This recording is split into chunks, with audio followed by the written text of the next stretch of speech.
Welcome to the HRchat Show, one of the world's most downloaded and shared podcasts designed for HR pros, talent execs, tech enthusiasts, and business leaders. For hundreds more episodes and what's new in the world of work, subscribe to the show, follow us on social media, and visit HRgazette.com. Hello, I'm Pauline James, CEO of Anchor HR and Associate Editor of the HR Gazette. I'm excited to be here today with the final episode of the Next Chapter series. For too long, careers have been described as if they peak and then wind down. But life doesn't follow a script, and neither should our work. In this episode, we hear personal stories from 3 people carving their own paths in their 50s. Renée Hackett, whose career is ramping up in new and exciting ways. Diane Loveys, who recently returned to the paid workforce to pursue a new path for herself. And Audley Stephenson, who has invested in his passions alongside his day job with the goal of making them the focus of his legacy career. Excited to be hearing from Renée Hackett. Renée is an actor, writer, and producer. Her original short-form TV series, What Odds, is currently on Bell Fiber TV. It won Best Web Series Pilot at the Berlin Women's Cinema Festival and has received nominations for the Canadian Screen Awards, LA Independent Women Film Awards, and the Miami Web Fest. It is now available on YouTube. Her award-winning short film, Some Saturdays, screened in 2018 at numerous Canadian film festivals. Over her 30-year career, she has appeared on stages across the country and in numerous television shows, including Hudson and Rex, Departure, Astrid and Lily Save the World. She can currently be seen in The Mrs. Downstairs on Bell Fiber TV. Most recently, she co-wrote an episode of Hudson and Rex that will air this month. Renée, so grateful for your time. Can you tell us a bit about your chosen career path, including how you've navigated the ups and downs?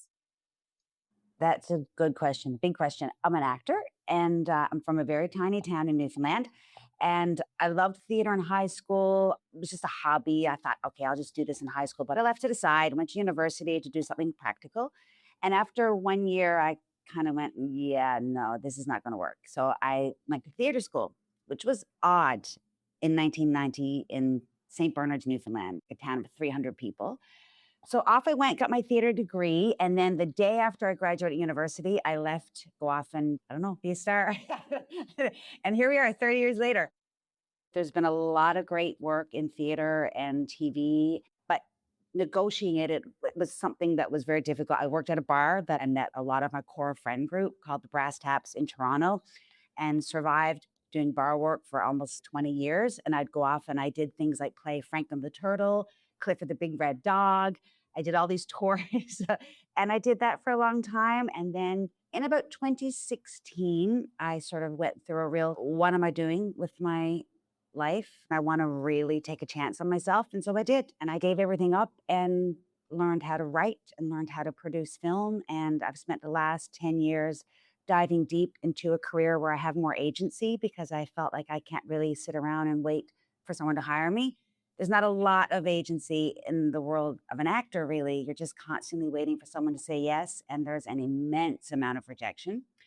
So my skin had gotten really thin by that point, and I sort of went, yeah, I'm just going to take a big chance on myself. And so I redefined my life in the last 10 years. I consider myself a late bloomer in terms of confidence and drive and betting on myself sort of thing.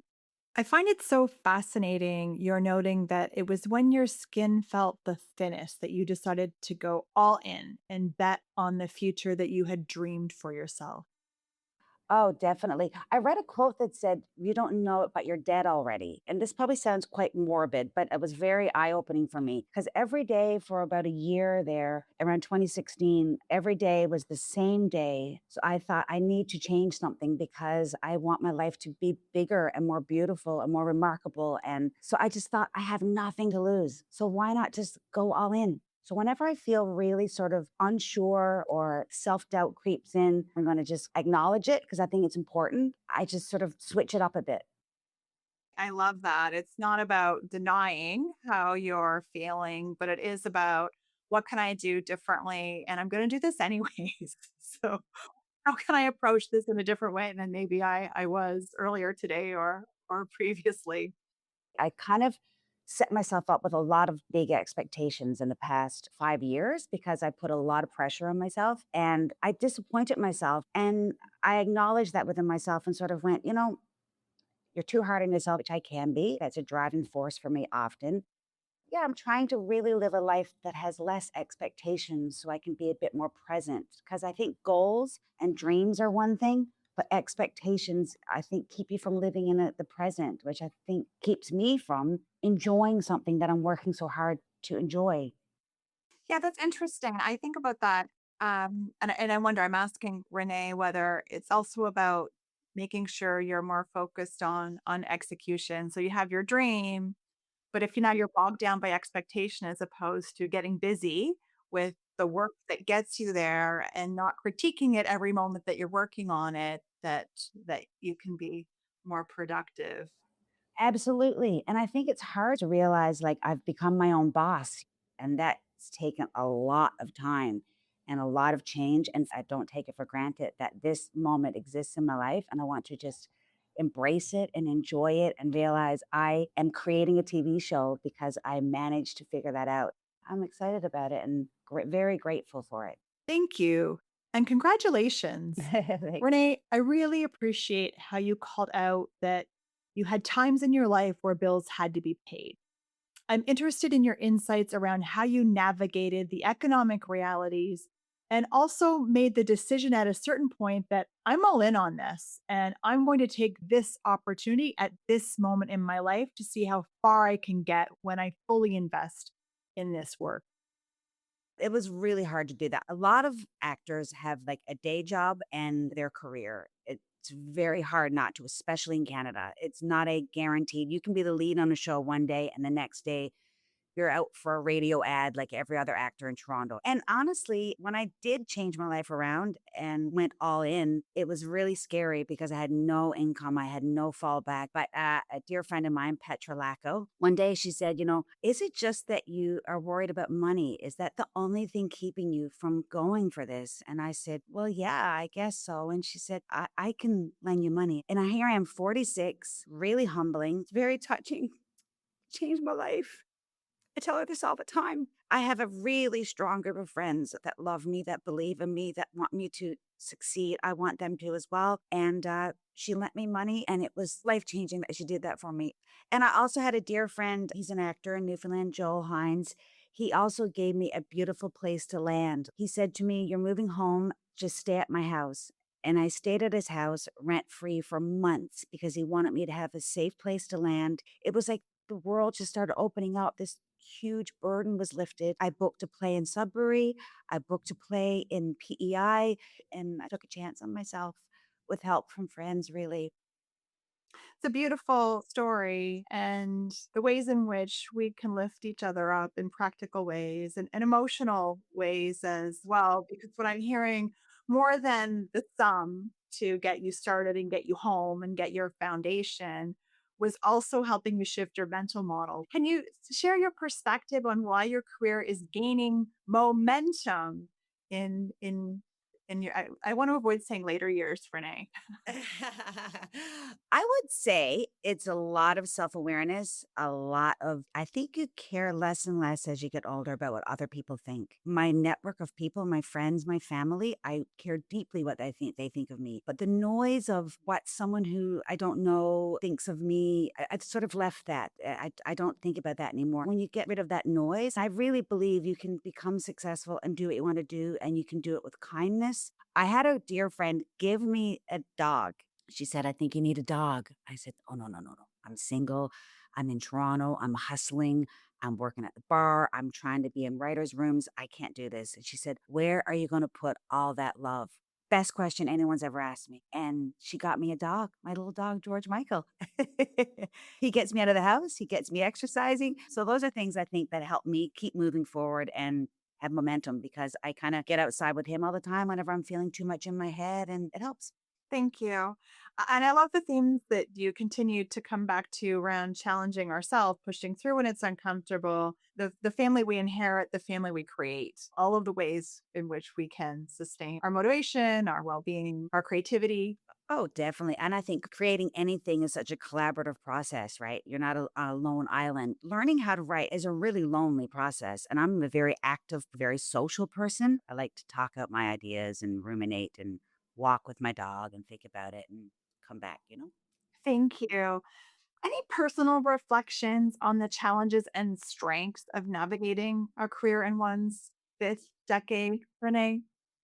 Work very hard to believe in yourself. I think it's important to celebrate it, to validate it, and to just move forward. But I like not just brushing past something.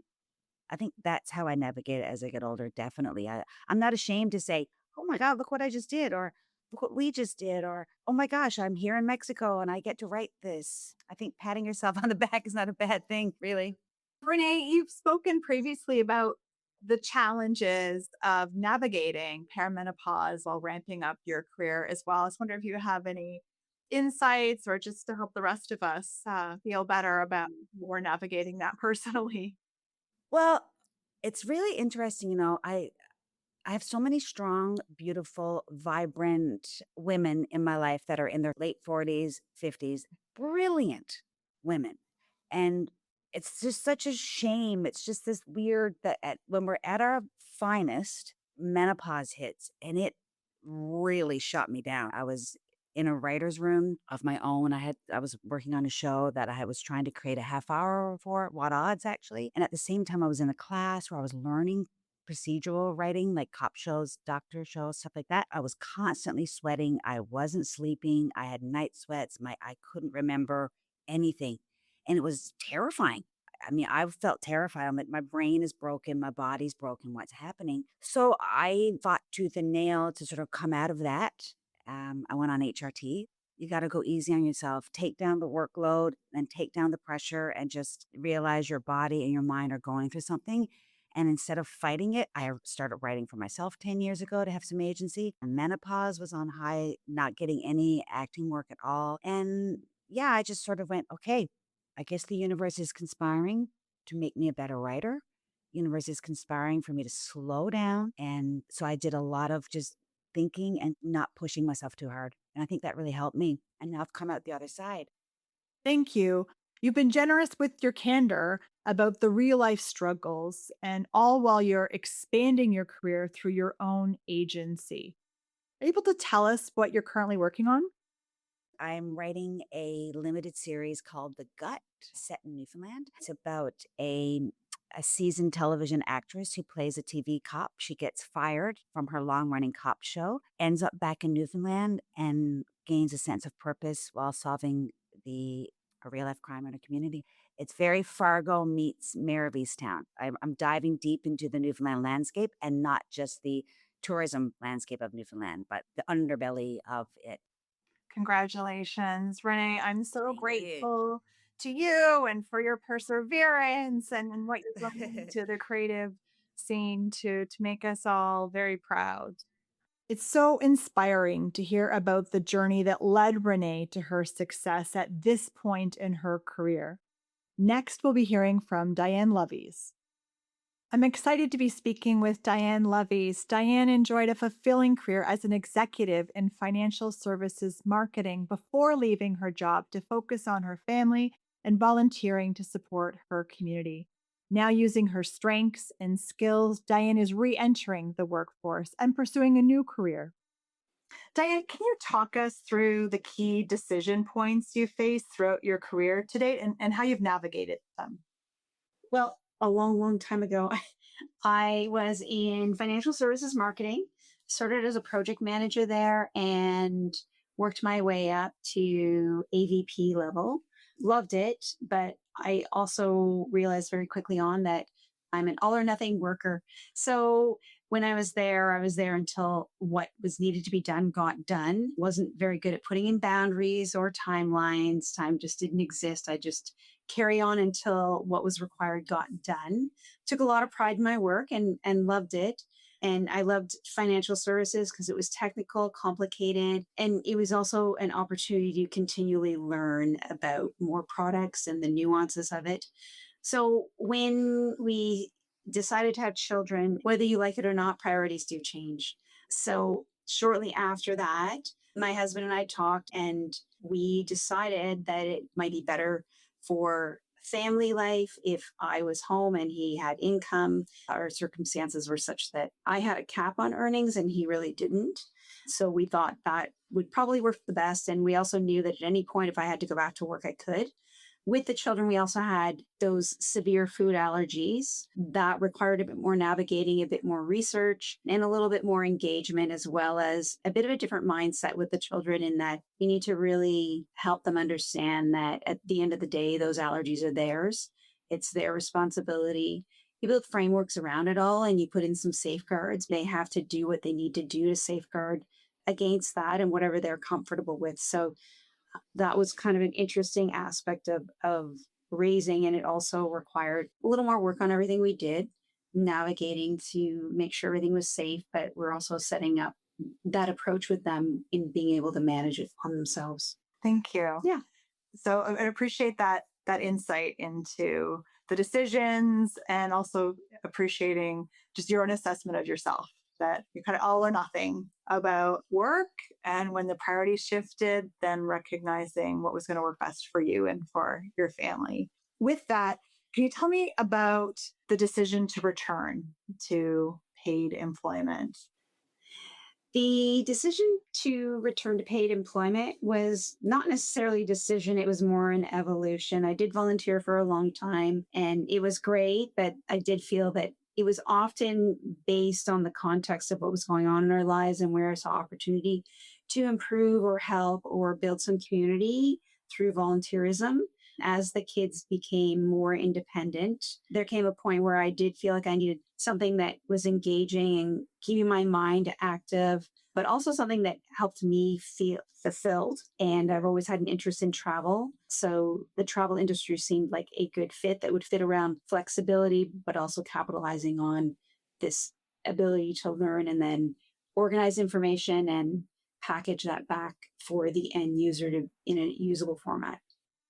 So with that, how are you finding the return? It's travel flexibility, entrepreneurial environment. What are you enjoying? What's been trickier than you might have expected?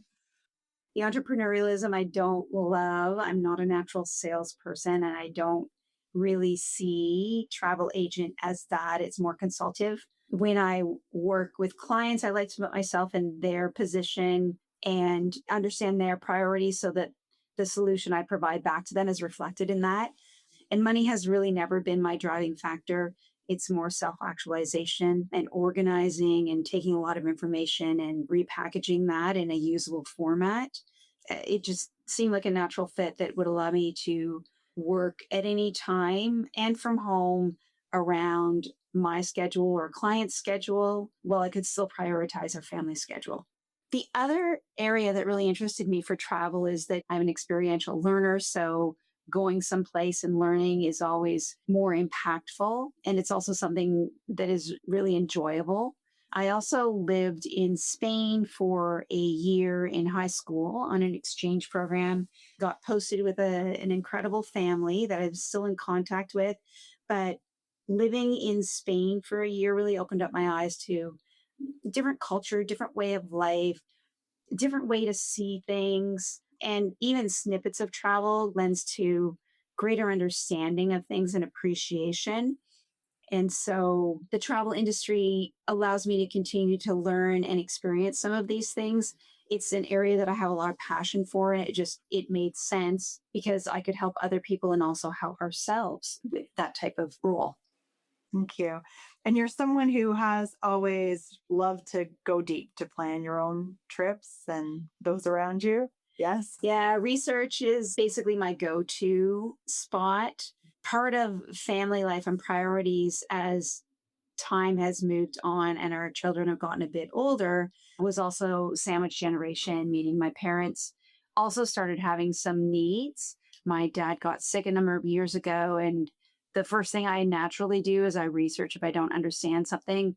I become a little bit obsessed and I just kind of dive in on anything and everything. I talk to people about things. I read stuff. I look at videos.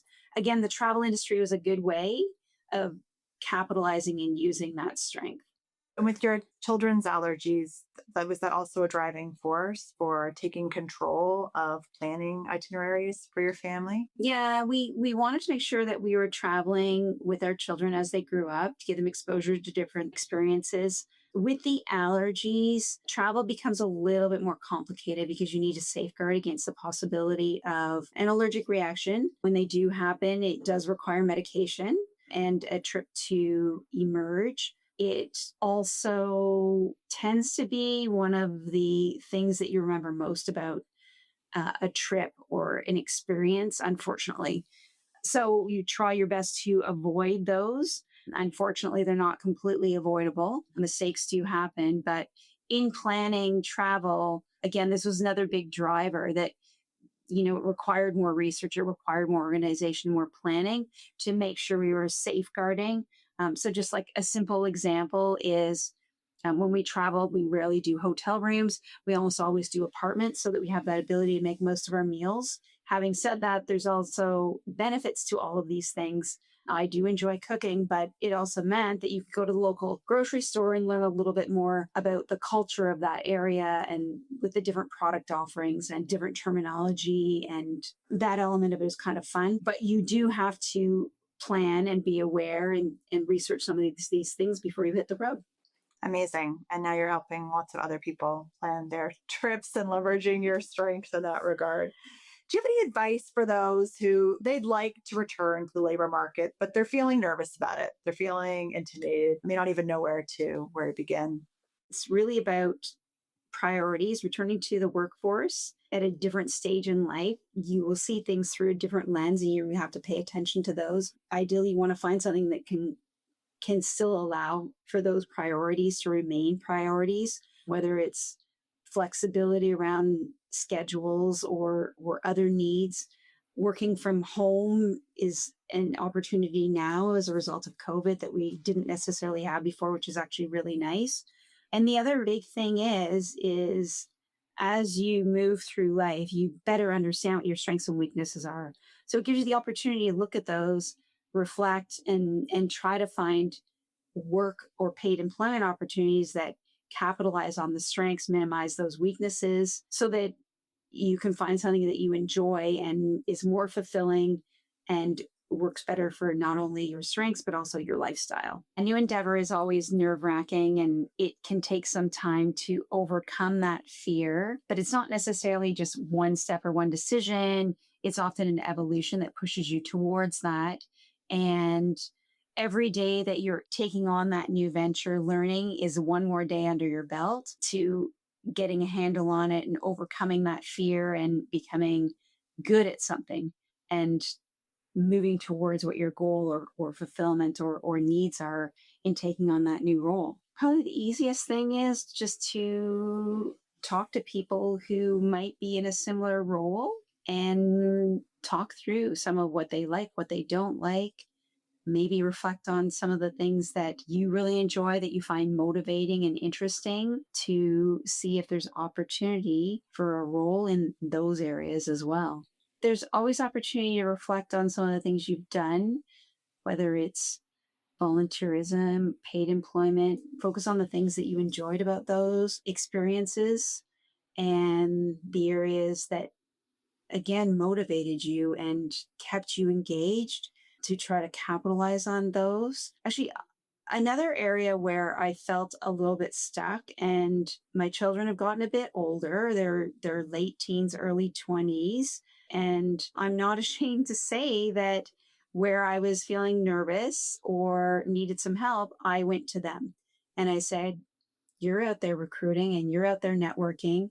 What do you suggest? Or what are you seeing? Or how would you approach this? Or what should I do in this situation? And they've actually been amazing at giving me some guidance and feedback on what to do.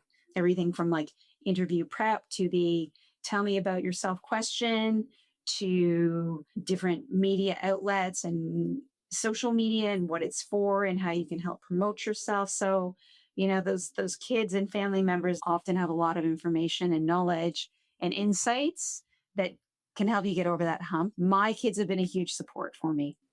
That's lovely. Thank you. I think that's also just an important reminder of those around us will often know what our skills are, what our strengths are that we may be overlooking for ourselves as well. Yeah, for sure. It's been a short conversation. For those who may be interested in connecting with you and getting travel advice, how are they best to do so? Probably the best way to reach me would be through my email. It's dloveys, Lov as in Victor, EYS as in Sam, at expediacruises.com. Amazing. Thank you, Diane. It's so great to hear about what is sure to be a rewarding next chapter in Diane's life. Next, we'll be hearing from Audley Stephenson. Really pleased to invite Audley Stephenson into this conversation. With over 30 years of experience in public service and leadership, Audley has dedicated his career to inspiring and guiding others. From his roles in sports management to his work as a speaker, facilitator, and host, he empowers audience to live boldly and to lead with purpose. It lines really well with what we're talking about today. Audley is the author of the forthcoming book, Living Your Best Audacious Life, How Unleashing Your Inner Greatness Can Change the World, which expands on the ideas he shares through his speaking and podcasting. Audley is so pleased to have this conversation with you today. I think it's fair to describe your career as having a few twists and turns.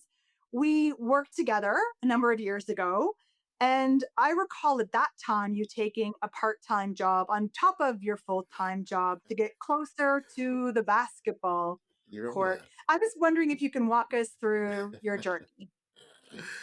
Well, first off, it's so good to connect with you again, Pauline, after all these years. And it's fitting that we're having this kind of conversation, considered how we were so connected through work.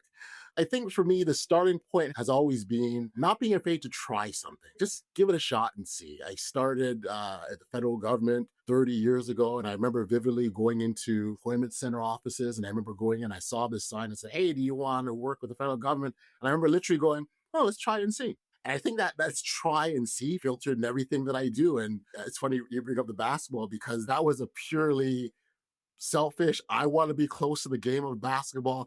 So the story behind that is I've always been a basketball fan. I was a fan of the Raptors long before they won a championship. And so because of that, I was always really good about publicly announcing that, making sure that people knew that I love basketball. Because anytime that someone had a set of tickets that they couldn't use, they called me. So if there's 41 home games, that season before I started working, I probably went to like 30 games. And I remember when the season ended, I remember saying, I don't know how I can go back to watching basketball on TV, because I knew I couldn't afford to go out and buy tickets and get season tickets or anything like that. And I had friends that had worked there, and then there's some people who were got accustomed to always seeing me there. And I remember one day someone said, "Why don't you just get a job?" And I'm like, "Oh, that's a great idea." And so I applied to be an usher at the Air Canada Centre, solely for the purpose so I can see basketball. Being an usher there, you also got to kind of see behind the scenes stuff, and you got to meet people, and you just got to see, the exposure was just different than anything that you get on TV. And what that did, it really opened up my eyes. So interests I didn't really think much about, or directions I hadn't considered previously. And one of them was broadcasting. When I was in high school, I remember graduating, I'm going to be a sports broadcaster. Didn't happen that way. I think I remember correctly, I was supposed to apply, and I said, "Oh, I'm not going to apply yet." And then I decided to apply at the last minute, and it was like, "You're too late." And I'm not going to apply to your school. I don't want to be a sports broadcaster. But then I'm down there, and you get to meet one of the reporters who I became very friendly with, because you're just there, and they you're exposed, and so one of the reporters there, he and I became friends, and we started talking. And he worked at the Score television sports network, and he goes, "Oh, we take interns all the time." I'm like, "Cool. Why don't I try?" So here's the theme again. Let's give it a try. Applied it. He took me on as an usher. And I worked in the archives area, and I'm slinging VHS tapes, learning about broadcasting with the inner workings.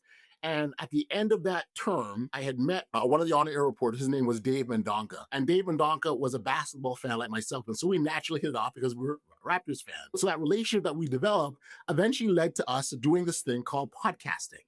And we wanted to talk about basketball. And we started this podcast. It was in 2008. This is long before podcasting was podcasting. And it was again, on that strength of hey, let's try and see what happens. That podcast ran for about 5 years, got like 1 million downloads. It was just crazy because we had no idea what we were doing, but let's just try and see anyways. And one of the coolest things that came out of that is we actually got credentials by the Toronto Raptors. So now we are in their locker room, interviewing their players. So in 2011, so I've been doing this podcast for 5 years, the NBA has what's called a lockout. No basketball, nothing's happening. And so it just so happened that the same year that the NBA was on lockout, there was a brand new basketball league that was starting in Canada called NBL Canada. And they were full steam ahead and ready to go. And I thought, well, wait a second. I've got all this NBA experience. I need to get my basketball fix somehow. Why don't I go to them and pitch myself as this podcaster that can do all the NBA stuff? And I've got the backing credential because everyone's seen me in the Raptors locker room. They'll take me. Well, they did.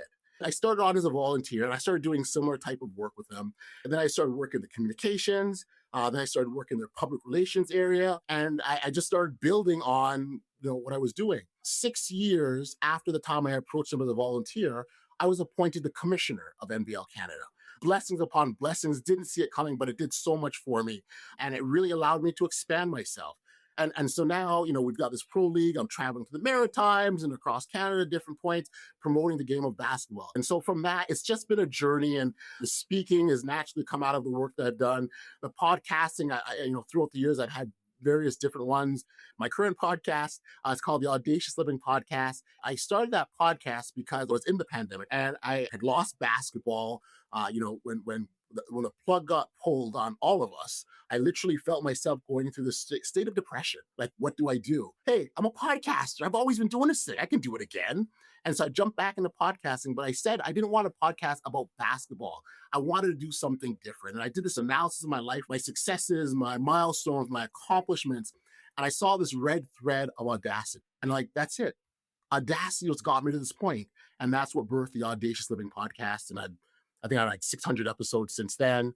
And it's done all kind of cool things. Like I said, the book I have coming out, and it's just given me so much life. And oh yeah, I still have a full-time job, by the way. Yeah.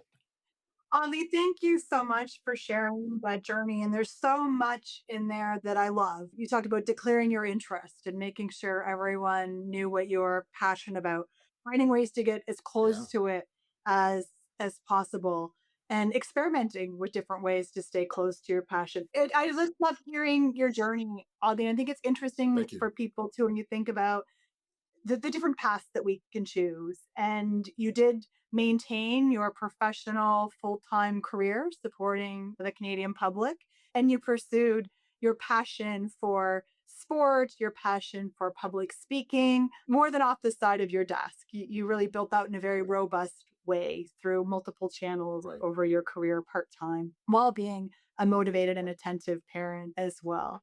Can you share with us what motivates you at this juncture?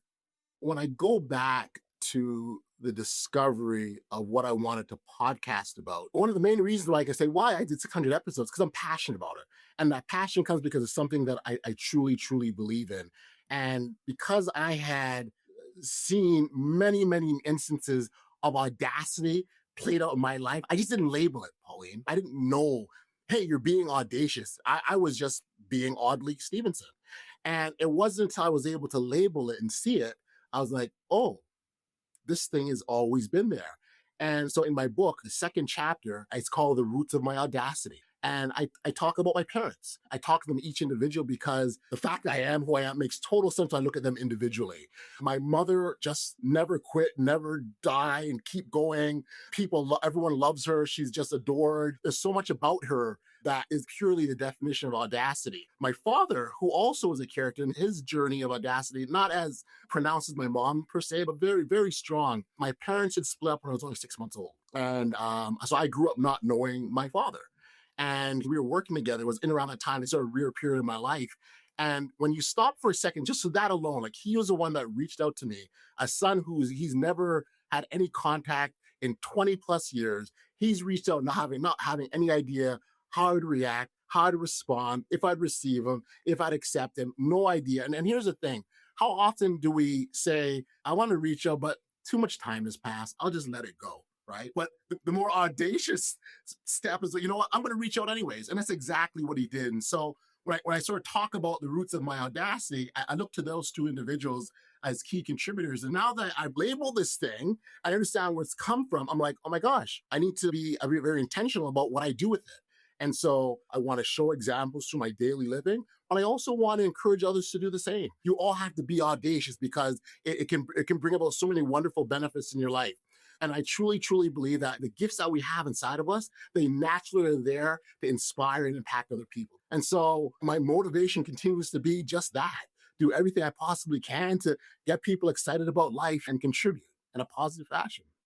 What I think is unique and special about your approach, Audley, is it's not only about being bold, it's about meeting people where they're at. You have this incredible gift and a spirit of generosity where you're willing to see where someone's at, right? Accept that and presume positive intent. And I've seen you time and time again influence people and bring them to a better place. Thank you. Thank you. I'm very proud of the fact that I was doing it unknowingly, but it was still being authentic to myself. Quick story, a few years ago, someone sent me a message on social media. And they said, I don't know if you remember me when I was at the Air Canada Center and, we came to the basketball game. We had such a great time and you took care of us. And I'm like, all right, cool. So I looked at the person and I didn't recognize them. And then she sent me a photo of her and I. And I looked at the photo and I said, yeah, that's definitely me. I still don't know who that person is. Like I didn't know who the person was. But there's a part of me, I actually feel good about the fact that I was operating freely in myself. I wasn't conscious saying, I'm going to meet this person today and I'm going to have an impact. They're going to remember the rest of their lives. And I was just operating freely and naturally. And that is such a great place to be in because you're not thinking about it. And so I can understand why I don't remember her specifically. Not that she was less memorable. I was just being myself. I don't know that it comes to everyone naturally, though, to meet people where they're at and to always be as generous. I welcome your thoughts on the skills that go along with that. In many ways, I think the skills that you use within your full-time job really support that as well. It's a role around enabling community from a systemic perspective, and then that ability to leverage what seems to come naturally. But I also appreciate that you appreciate that there's a history of support that you've had around you that's brought you to be able to embrace situations and be bold enough to pursue them. Yeah, no, the word intent comes to mind, Pauline, as you speak. But what do you intend on achieving? Like, what is your North Star? I think self awareness is a starting point for any positive change or any positive impact because you start to find the things that give you joy. It is very possible to have a happiness during periods of grief. It's very, very possible. I had a friend once, he was going through a very, very terrible divorce and he was not in a good place. And he loves just being around family. And I remember he asked me to take a photo. And I'm taking this photo. And in that moment, it was like 20 people in this picture. And he had the biggest, broadest smile of everyone. And afterwards, I looked at him, I said, here, we're supposed to be in a point where this is the lowest point in your life ever. And look how happy you are. It's because you're around family. And so the point is, you can still find happiness in those moments. It's not going to make your problems disappear, but that's the process and how you start to get out of that valley. And so it goes right back to who are you, what motivates you, what excites you, what do you love in life, what fulfills you, and find a way to stay as close to those things as possible. In the same fashion, I found a way to stay close to basketball. Thank you, Audley. What's your next chapter? Retirement, I was fortunate enough to start my public service career at a young age, and I'm now find myself at the other end of the spectrum where I've got a whole life ahead of me and so much that's at my disposal. It seems that all these little side projects and the writing and the podcast and the speaking, I'd like to be able to say I planned it this way and was preparing for this imminent retirement, but it wasn't. And I'm just really excited. I definitely can draw from my 30 years. And when the chapter closes, I'll absolutely look back with fondness and an appreciation and gratitude for all that I had done, but then eagerly look forward to the next chapter. Thank you so much for your time, Audley. It's been great to connect and to hear your insights. Thank you for having me. Thank you for joining me for the reflections of these three amazing people who were kind enough to share their stories. These are the conversations we created the next chapter for. Discussions that help us rethink how we grow and adapt throughout our career. Did anything stand out for you? What are your own thoughts on your next chapter? I'm Pauline James, and I'd love to hear your perspective. Connect with me on LinkedIn or through our Anchor HR community. Thank you again for listening and for being a part of these conversations. While every career journey is different, I hope these stories have encouraged you to reflect on what your own next chapter might hold. Thanks for listening to the HRchat show. If you enjoyed this episode, why not subscribe and listen to some of the hundreds of episodes published by HR Gazette? And remember, for what's new in the world of work, subscribe to the show, follow us on social media, and visit hrgazette.com.